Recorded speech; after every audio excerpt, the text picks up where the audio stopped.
Hey y'all, it's Jessie, and I finally got my baby in. It's really hard to get this into frame with myself, but this is the Kaneki versus Jason statue from Figurama Collectibles.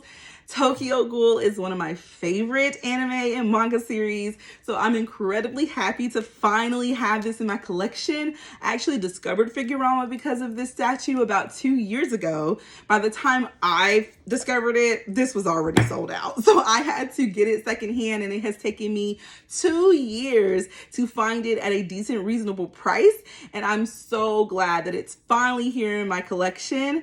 I do have the second Tokyo Ghoul statue for Figurama coming. It features my favorite girl, Toka, and my favorite thing from the anime.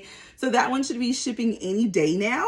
But this incredible thing is finally mine, and I don't know how to act. Like, y'all about to be sick of me because I'm about to take a bunch of photos and videos of this gorgeous thing, and I am so lucky to have it.